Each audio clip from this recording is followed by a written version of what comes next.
important, then I think that it's not necessarily considered free labor because you're gaining information, you're gaining the possibility of a better future. Okay, yeah.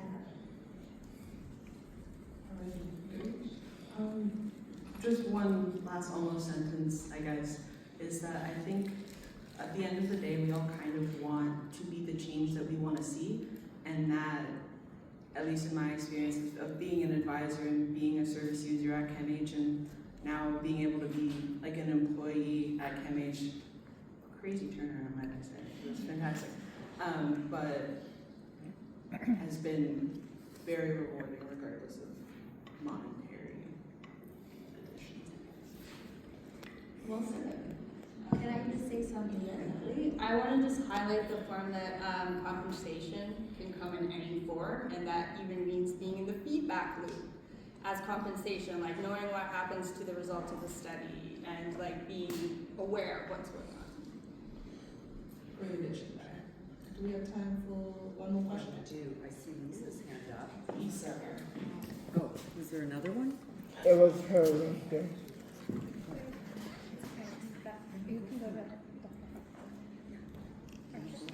Speak anyway. Thank you so much for sharing your experiences so far.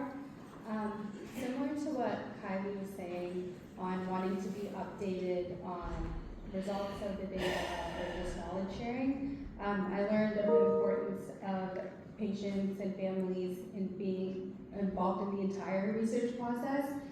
I just wanted to ask, in your experiences, have you found that to be true, or are there certain stages in the research process where you find barriers to actually being involved, like idea generation or sharing of knowledge, anything in between? I can go. I think basically just being okay, sorry, what was it? I have a question like wording. Yeah. So like being involved in research per se, or just, I guess, yeah, like being an active member of the research team.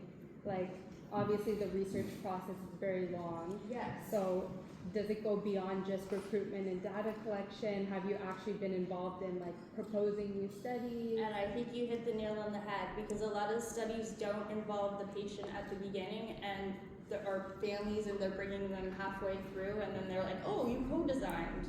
And I realized like that's not important. The reason why I wanted to clarify, because a lot of doctors will get up sometimes and speak about co-design, but the patients and families are like the last piece of the puzzle, so they'll be like, oh, we asked the patients to rate a scale, and then that's considered co-design, and then that you're like, okay. So I think it's being involved in the whole process, the feedback loop, making sure that you know the data is collected, and making sure you feel empowered and a part of something. Yeah, so I have experienced issues with exactly, or our group has experienced some issues with exactly what you said. Definitely not due to the research group, it's more administrative issues. So I think more so the issue is policies catching up with people with lived experience and advisors being an integral part of a research team. The researchers themselves are doing a fantastic job. It's more like this bureaucratic kind of problems where they're not used to, or the system is just not made in a way where it's conducive to giving advisors the same responsibilities and roles as researchers have. Thank you for that. Do we have time for one more question? No. Okay, Lisa, bring us home. Not a question so much as I wanted to respond to the payment issue. I really respect your authentic need to contribute and value the contributions you make, regardless of whether payment is there or not. At the same time, research is big business. There are millions of dollars coming into research institutions to do this. As researchers, it's our responsibility to work creatively with our budgets to make sure you're getting your honoraria. So thank you, but we'll get to your honoraria.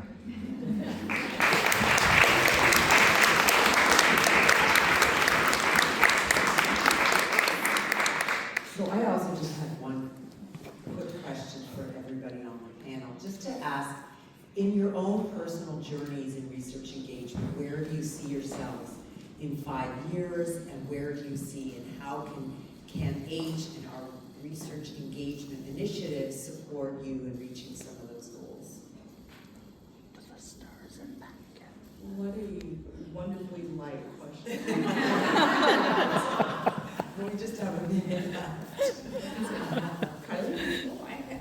I think I see myself involved in research. I've always wanted to go to, like, I have a degree in science and psychology, and I've always wanted to, like, be a researcher, so, like, even inspiring me to actually go and finish what I need to have a degree. And it doesn't even matter having a degree, it's just the knowing that I'm empowered in research, because one simple step will lead to another step, and then you get more comfortable navigating the more you do, and it's just having those doors open from the beginning and making sure that people are aware of the research going on, because that's like, we don't know, nobody knows, and just having a collective conversation about the research, such as Research Engagement Day or little abstracts, projects.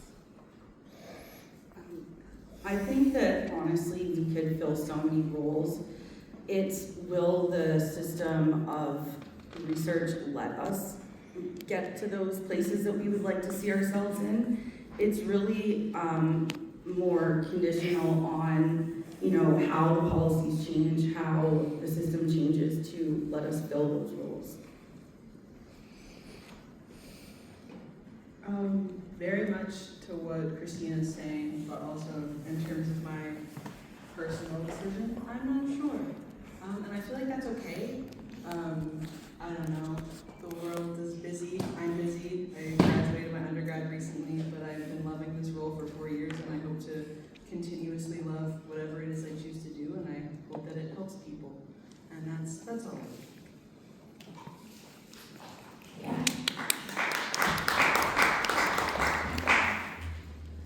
For myself, I would also say that I'm unsure, but I do hope to continue with the Self-Advocate Advisory, at least in some capacity.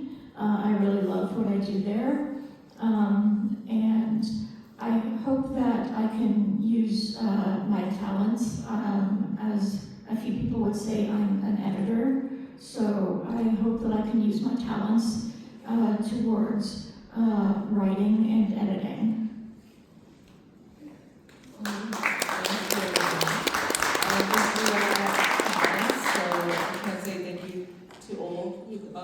For attending today, and also if we give all our panelists another wonderful round of applause.